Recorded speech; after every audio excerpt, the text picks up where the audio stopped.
Today our speaker is Milton Jones. Most of you in this congregation know him as the president of the Christian Relief Fund, in which many of you are involved in this. In fact, just a note of announcement, the second Sunday night in August will be our cakewalk again, and that's always a lot of fun. I first became acquainted with Milton when he was working with Charles Mickey in the campus work, the Bible chair at Texas Tech, of which I'm a graduate of. And he and a group of fellow Bill Lawrence and I believe 15 of you went to Seattle and started a campus ministry there. And he's been involved in one way or other with campus ministry for ever since. In fact, I understand this is your 40th or 40-something other, 44th campus minister conference you've been to. In the last few years, it's sort of been a tradition of this conference to always have Milton to close it out. And so, anyway, he is here today for that. And welcome, Milton Jones.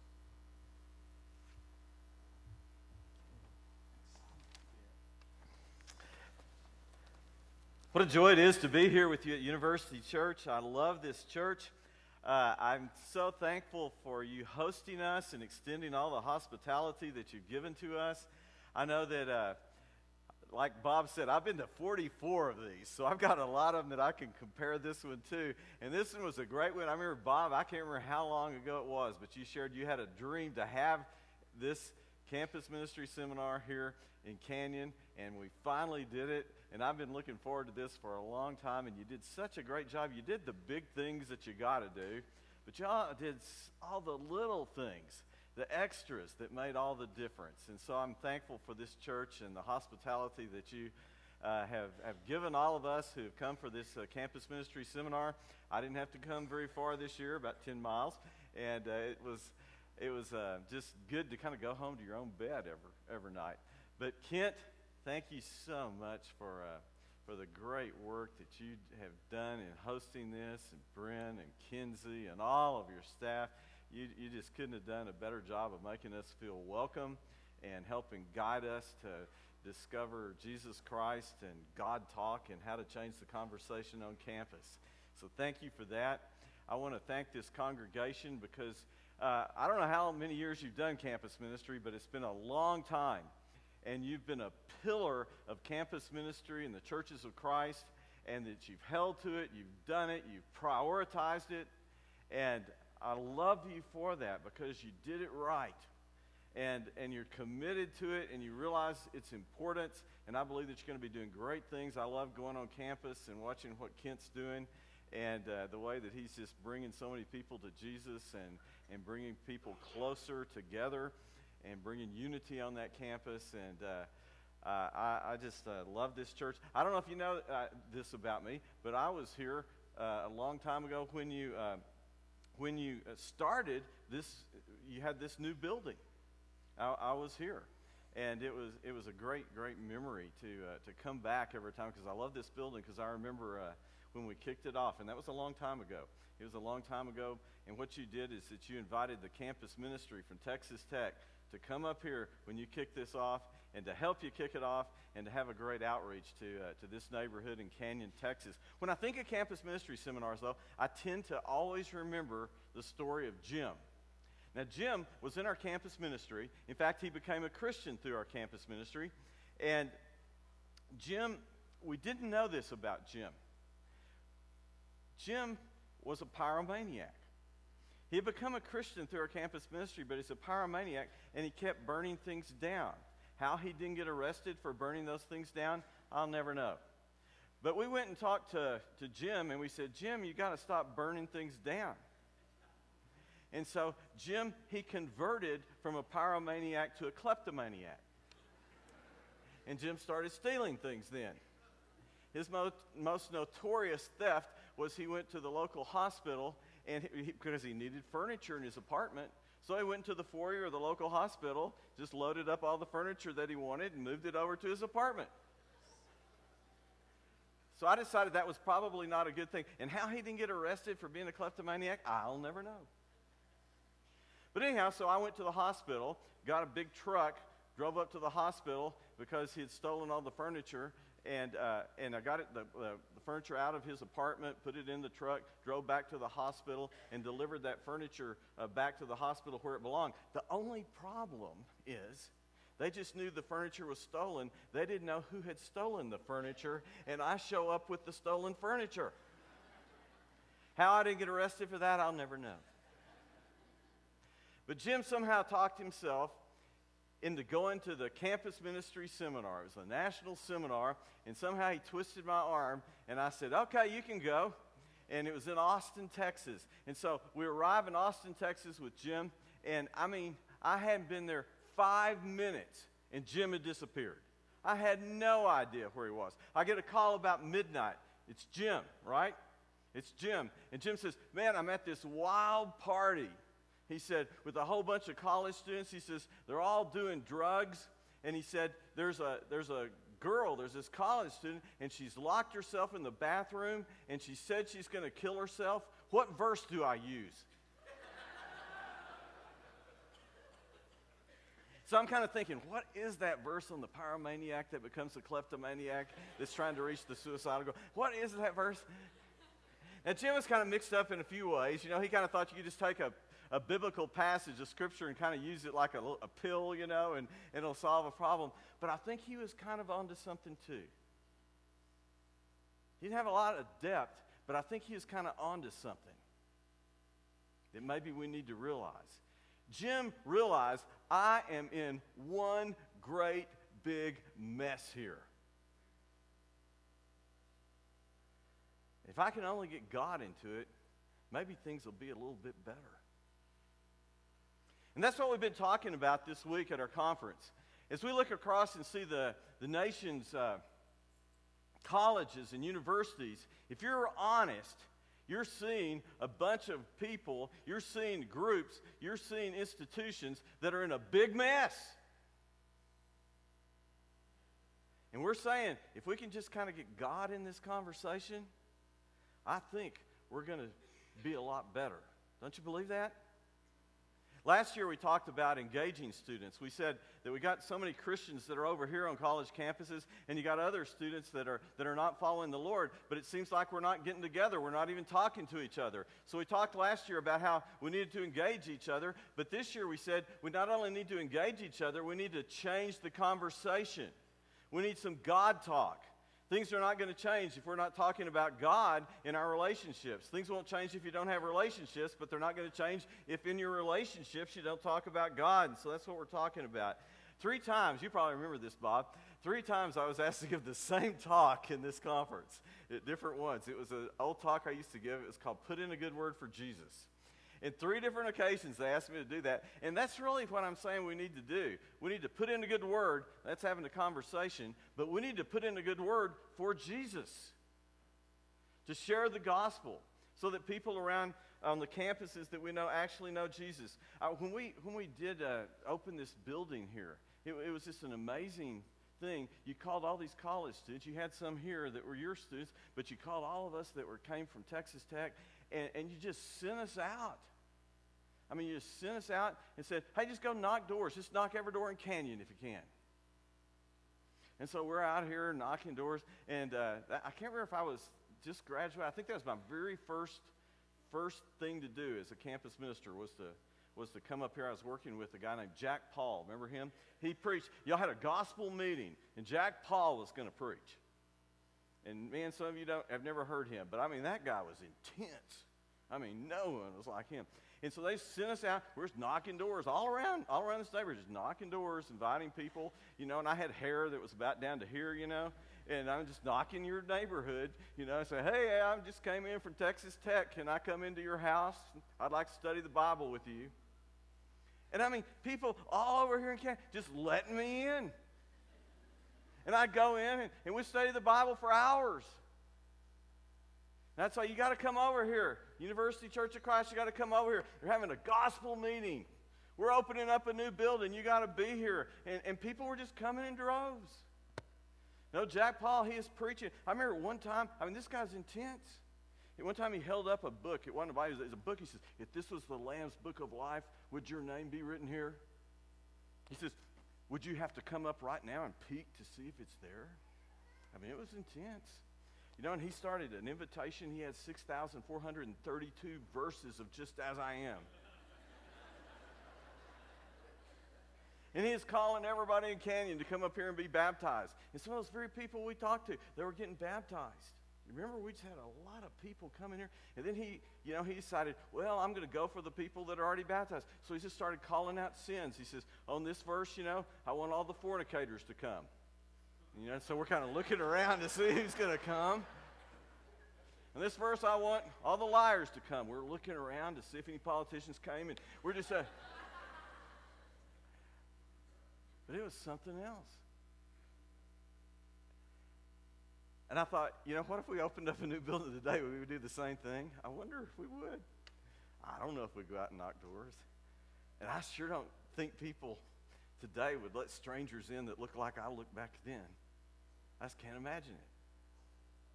I can't imagine people just would invite strangers in. Oh, yeah, come in. Yeah, just come into my house and we'll study the Bible for the next 4 hours. I don't know. Maybe they would. I don't know. But you wonder, why did so many things like that happen? Why were we able to get by with so much? I think the reason is because we were the good guys. We did good stuff. And because we did good stuff, people kind of were welcoming to us.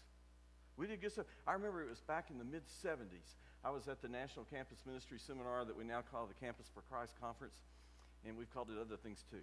But today it's the Campus for Christ Conference, and Bob Shepard was teaching at that. I remember where I was sitting, Bob, when you were teaching, and you had a talk, and it was called How to Have a Balanced Life and How to Have a Balanced Campus Ministry. And you gave 3 points, and I remember them so vividly. This morning you gave 6 points. I guess you've learned some things since then. But on that day, you gave 3 points. And I was sitting there trying to evaluate my life. One, he said, you need to be evangelistic. And I said, I think I am. I think I'm pretty evangelistic. And he says, you need to have good fellowship. And I looked around in our campus ministry and I thought, we really have good fellowship. And then he said, you need to be benevolent. You need to help hurting people. And I'm looking around and said, man, I'm not. And if I was just honest, I wasn't helping hurting people. And I thought, man, I need to do something about that. I need to help hurting people. And it was shortly after that, you said, help hurting people, be benevolent, that Barbie and I made a lot of changes in our lives. We found out there was this group in Amarillo, Texas, and they were called the John Abraham Christian Relief Fund. Over time, John Abraham, the name dropped out, and it just became the Christian Relief Fund. And Bob, shortly after that, we sponsored a child. We found out for $20, wasn't it 20, Barbie? $20 a month.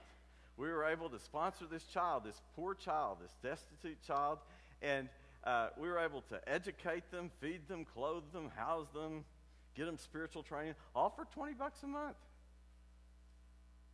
And it seemed like maybe just a little thing right then, but we didn't know that it would change our lives and maybe be the best thing that we ever did in our lives. And we did not know that it would multiply into taking care of thousands of kids. But it started in a campus ministry seminar when I heard, you need to do that. And I think Bob was saying that we need to do that. We need to do that because that's just being good. That's doing what Jesus would do. That's what Christians do. We help people that are hurting people. And that's why I like coming to this church here in Canyon, because I think there's some validity to your message. You see, Bob was saying you need to do that just because you need to do that. But what I'm saying now today, if you're doing campus ministry and you're not doing the good stuff, nobody's going to listen to you. You need to do it just because you need to do it. But if you're not doing it, because we're on trial, people are evaluating to see if we're doing good stuff and why we're doing good stuff and how good is the good stuff we're doing. That's why I love this church, because you do, just in the stuff you connect with me, I don't know how many, but so many of you sponsor children today. You can't do them for $20 a month. I got a bunch back here in that table, and every one of them needs sponsors. You can't do them for 20, but you can do them for $35 a month, just about $1 a day. You can still take care of a kid, sponsor them, kids like, and y'all do that here. Y'all just sponsor kids like Evans here. I got a picture of Evans. Yeah, like this kid. He's kind of the poster child of the angst of my heart. Because one day he was sitting in his home and some people came in and they killed his parents right in front of him. Both of them.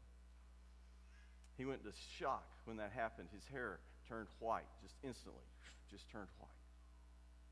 He's left just to roam a mountain, wander around. No food, no school, nothing.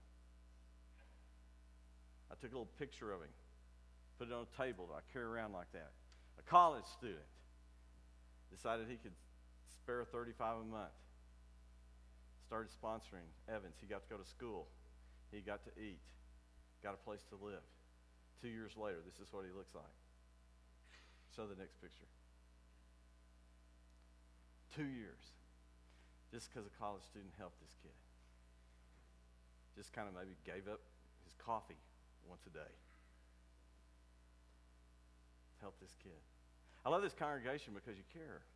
And there's a validity to the message here. I love it because y'all have helped us drill water wells. And right now there's a famine going on. It's the very worst famine in my lifetime. It's going on in the Horn of Africa. And this congregation drills water wells. This water well right here is drilled by someone from this congregation. Right here.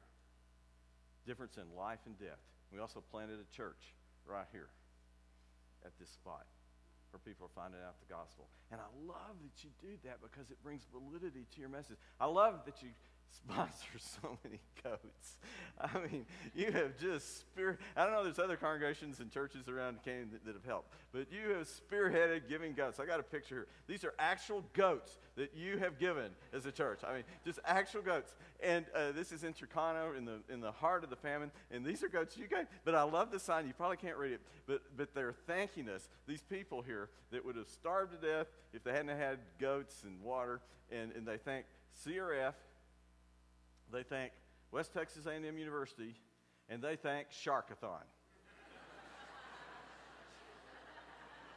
Don't you love that? They thought it was Sharkathon, not Shackathon. I mean, what are these people envisioning, I mean, what are they thinking that we're doing over here? Can you imagine what they're thinking? They're doing something with sharks, Maybe they're swimming around with sharks, But somehow with all these sharks they're doing stuff with, we get goats.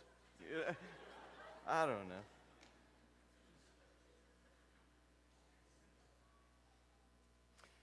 But I think there's a validity to the message you've got here because of the way that you live your lives here at this church.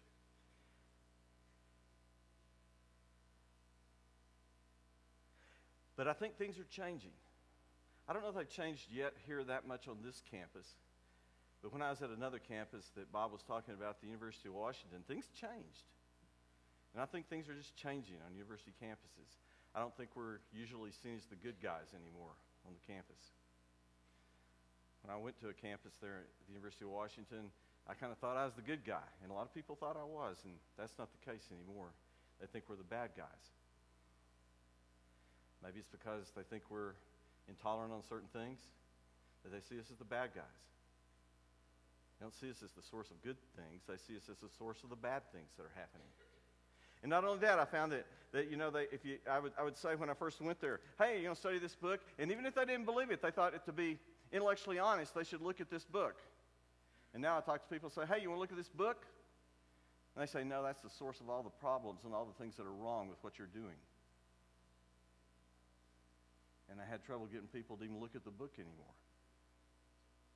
Things are changing. Things are changing a lot. You see, when I first went to the University of Washington, I was told that it was the most unchurched university in the world, in the United States. Just people don't go to church just because they don't go to church. Not for any particular reason, they just don't go to church. But it's no longer that. It's no longer an unchurched university. It's a university that is full of committed unbelievers. It's not that they just don't go to church. They are committed to unbelief. It's like Janet. Barbie and I knew Janet. I met her through the most wild circumstances. Some of you know how it happened. I don't have long enough to tell you how it happened. But I met her through some unusual circumstances, and I ended up giving her some advice that she wanted. But I found out from Janet that she was not in church. She was a committed unbeliever. You see, I would raise my kids. You would raise your kids so they grow up learning things so they believe in Jesus Christ, right? She was taught by her parents certain things so she would grow up being an atheist. She was schooled in atheism. She was taught the arguments against Christianity, and she could think them through, and she could verbalize them well. And so when I started talking to Janet, I realized things are changing on this campus. People are becoming more like Janet, being committed unbelievers than just people who don't go to church. And so I would argue with her. I'd throw out evidences to her. I would throw out apologetics to her, and they'd go back and forth and back and forth, and I found out, she was better schooled in most of her arguments than I was in mine. We go back and forth and back and forth, and one day she was over at the house, and I think Barbie was cooking some dinner that night, and Janet was sitting on the couch, and I was going to have, one more go at her, one more time to kind of throw some argument at her that maybe would be the one that would work. Bring her to belief. But I'd run out. I couldn't think of another one. I thought, what do I say? So I just turned to Janet, and I told her the story. I started with the incarnation and went through the ascension and tried to personalize it to her life like I'd never done before.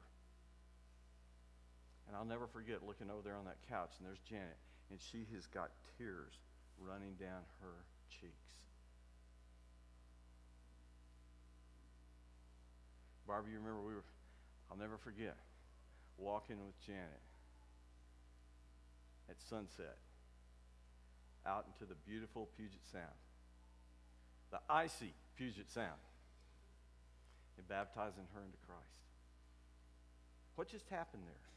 I think it's what Dr. Stephen Eckstein told me years ago. Stephen Eckstein is the pioneer campus minister in the Churches of Christ, and he was at Texas Tech and Eastern New Mexico University. And I went to Eastern New Mexico University, and I was studying under, we called him Dr. Steve, and he was teaching a graduate class on the book of Romans. And I was in that class trying to learn a little bit about the book of Romans. And one day he went on the blackboard. He loved around the blackboard, and he just wrote on the blackboard Romans 1:16.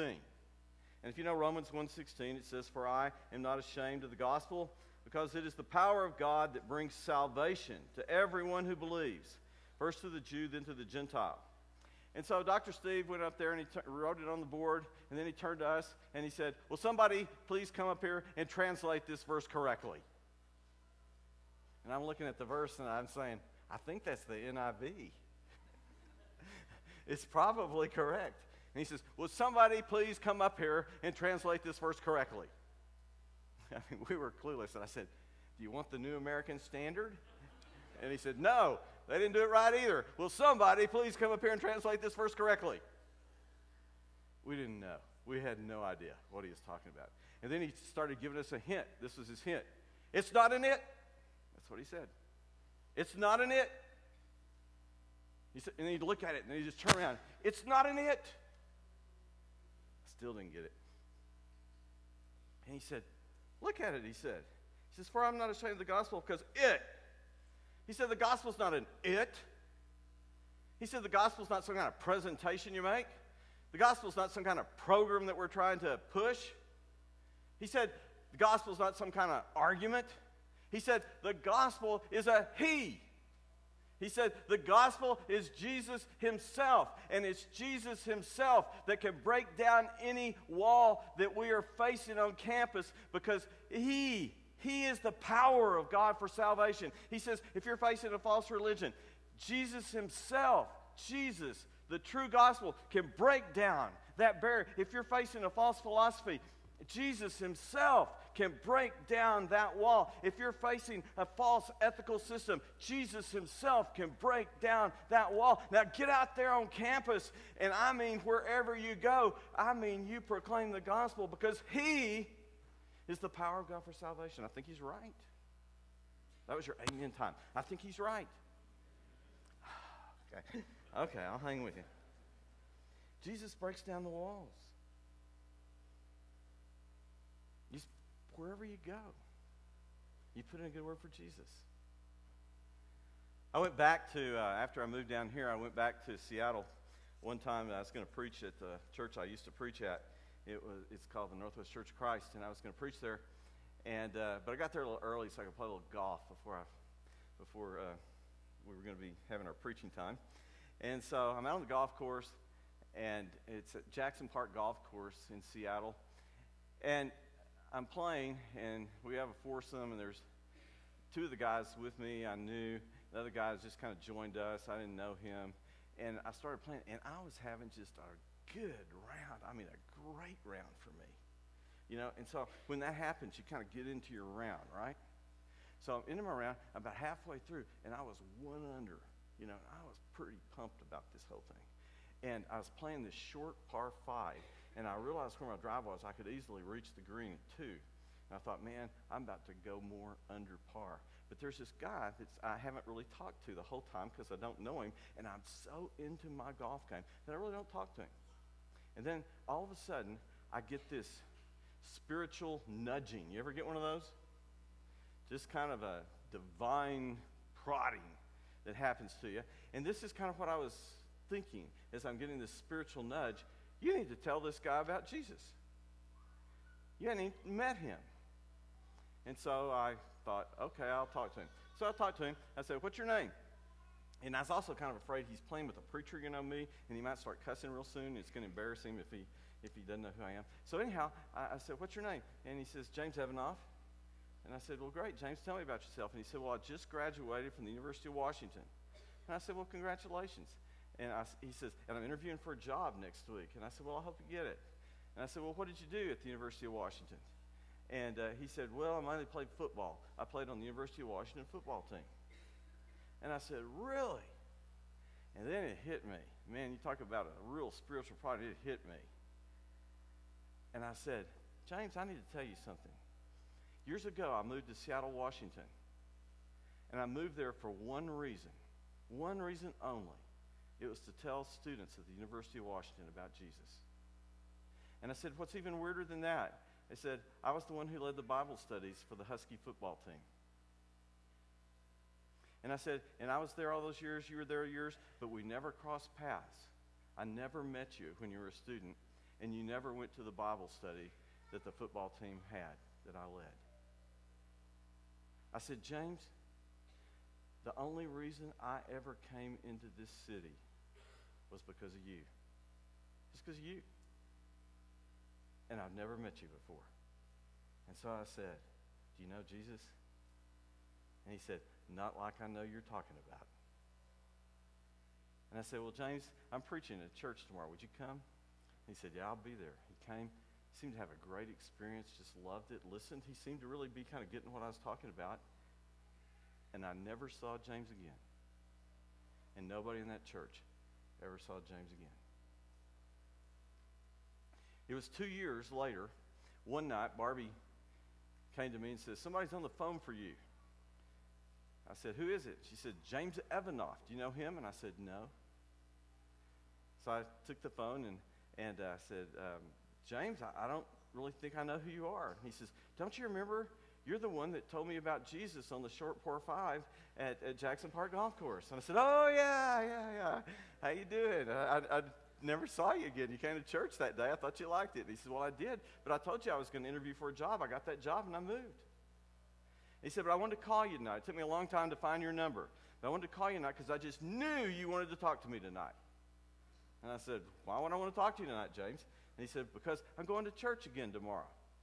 And I said, really? Where are you going? And he said, well, I'm going to this church in the neighborhood where I live now. And he said, but what I want to tell you is I'm going to church tomorrow and I'm going to be baptized into Christ. And he said, and I would never have given my life to the Lord if you hadn't have told me about Jesus on the sharp par 5 at Jackson Park Golf Course that day. You see, you put in a good word for Jesus. Even when it seems like a weird place, it doesn't seem to even be a religious place. But we've got the message, and where does the message work? It works any place.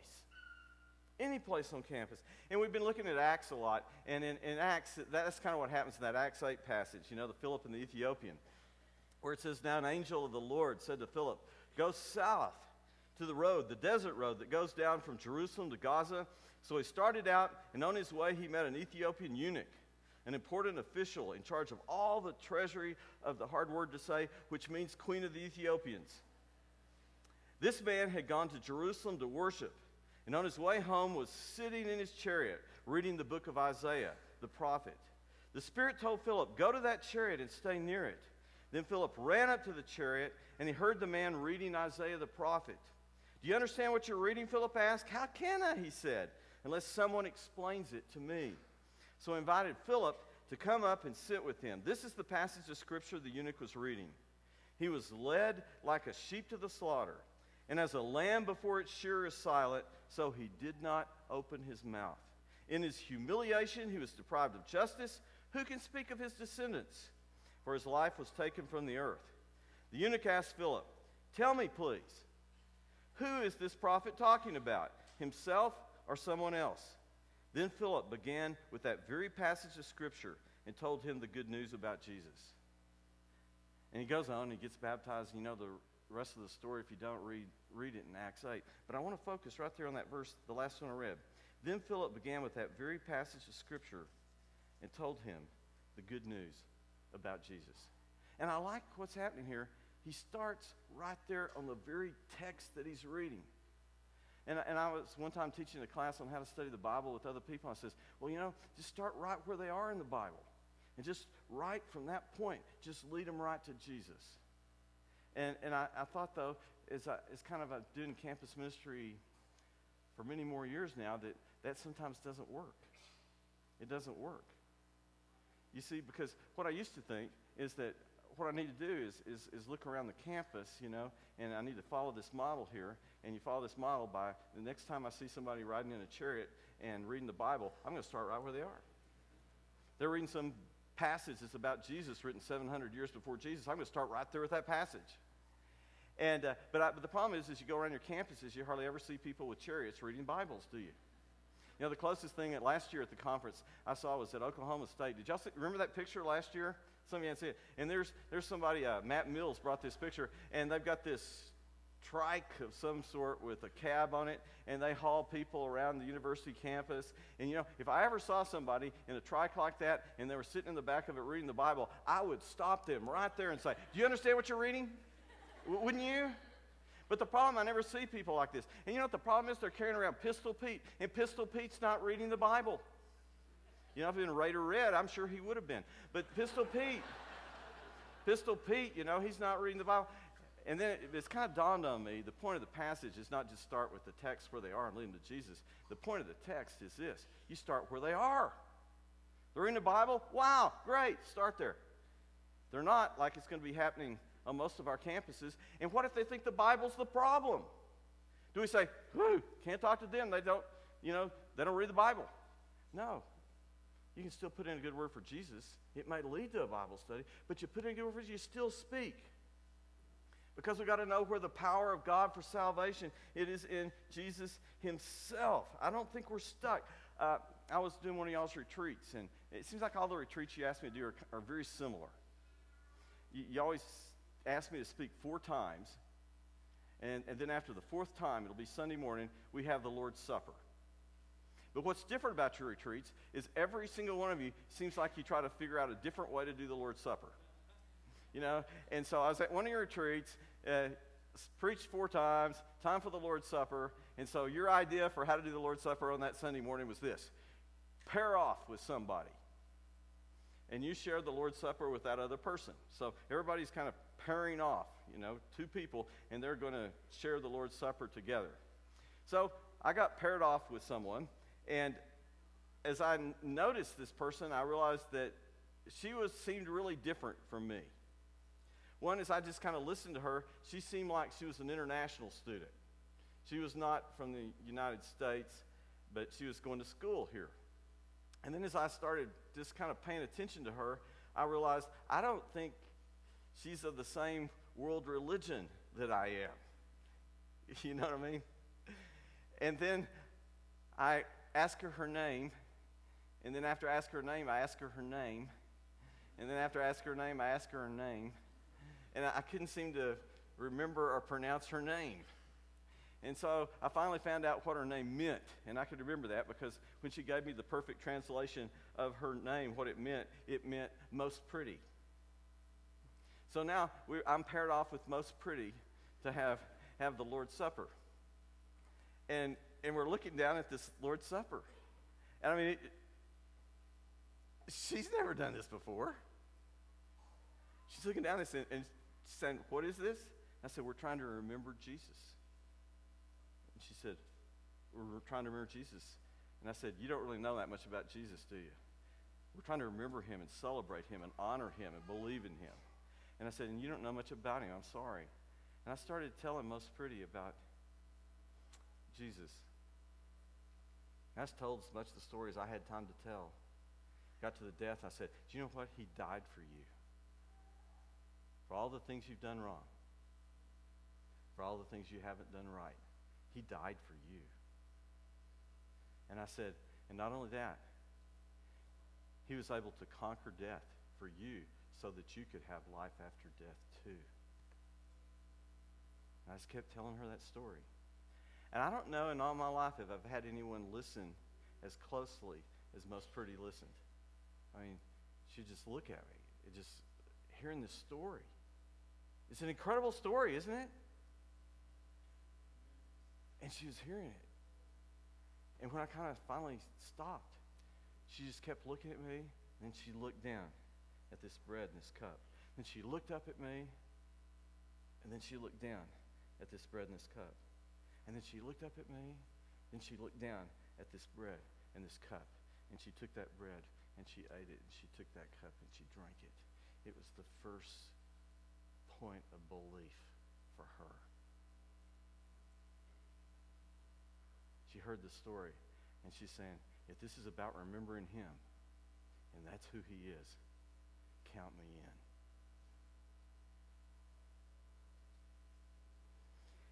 You see, I think that some of us, where we think we don't have the tools, or we don't have what it takes, or we don't have the argument to face this postmodern world, I'm not so worried about that. I think we just start with the gospel right where we are and where they are. It's on the other side of a door at some wild party in Austin, you can put in a good word for Jesus. If you're on a short par 5, you can put in a good word for Jesus. If you're talking to somebody that's a committed unbeliever on the couch, you can put in a good word for Jesus. It may not seem like religious situations, but you can put in a good word for Jesus there. Or maybe it's the most religious situation. You're there at the Lord's Supper. Well, then maybe you should just put in a good word for Jesus. It's God talk. Put in a good word for Jesus. Why do we put in a good word for Jesus? Because he, get it? He is the power of God for salvation to those who believe. He, Jesus himself.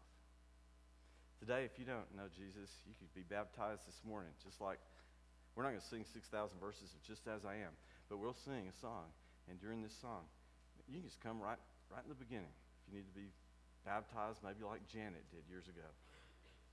Some of you maybe got some sins. Maybe David was just making you think through some of the sins and problems in your life earlier when he was talking.